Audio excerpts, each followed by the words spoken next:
गर्मी के दिनों में अक्सर आगजनी की घटनाएं बढ़ जाती हैं। हर दिन प्रदेश के किसी न किसी क्षेत्र से ऐसी घटनाएं सामने आने लगती हैं और लोगों को भारी नुकसान झेलना पड़ता है। ऐसी स्थिति जयपुर में भी सामने आती है। आइए जानते हैं कि जयपुर की फायर शाखा आग पर काबू पाने के लिए कितनी सजग और सतर्क है।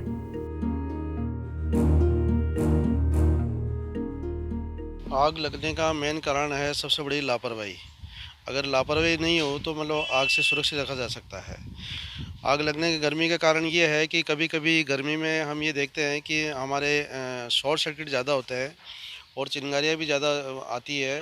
साथ ही जैसे अभी वर्तमान में एक यूनिवर्सिटी के पास में जो आग लग रही है, क्योंकि झाड़ियों में काफ़ी मतलब घास-फूस वगैरह रहते हैं, सूखी घास वगैरह हो जाती है, उस दरमियान आग पकड़ लेती है, उससे आग ज़्यादा लगती है।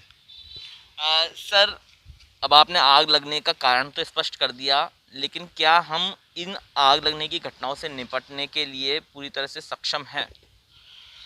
आग लगने की घटनाओं के लिए जो भी मैंने बताया उसके लिए पूर्णतः रूप से हम सक्षम हैं, क्योंकि हमारे अभी नगर निगम में ग्रेटर में 8 फायर स्टेशन हमारे पास में हैं, जो कि वर्तमान में सभी कार्यरत है और करीब 31 गाड़ियाँ हमारे पास में छोटी बड़ी गाड़ियाँ हैं।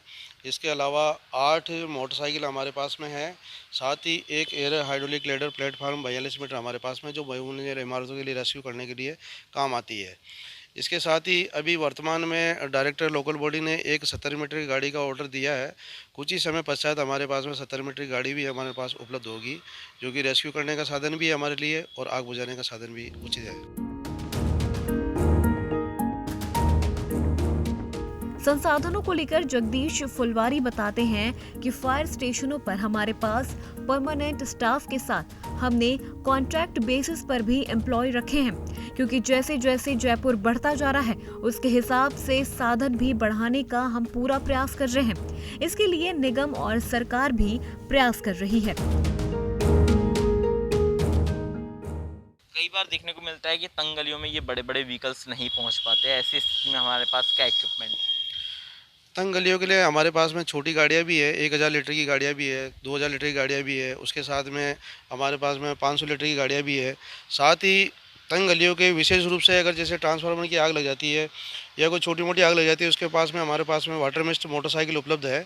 8 मोटरसाइकिल हमारे पास में वर्तमान में है, ताकि कभी भी कोई आवश्यकता पड़ जाती है, तो पहले हम मोटरसाइकिल को काम में लेते हैं, उसके पश्चात ही हम छोटी-छोटी गाड़ियाँ जो हमारे पास में उपलब्ध है, उसको काम में लेते हैं। सर, क्या अब भविष्य में कुछ नई गाड़ियां लेने का भी ऐसा कुछ प्लान चल रहा है? हाँ, वर्तमान में डायरेक्टर लोकल बॉडी से हमारी सरकार ने अपने बजट में 200 गाड़ियाँ उपलब्ध कराने के लिए लिखा है और उसके टेंडर भी जारी कर दिए हैं। कल जो उसकी टेक्निकल बिड थी वो खुल गई है और पूरे राजस्थान के लिए 200 गाड़ियाँ उपलब्ध होगी।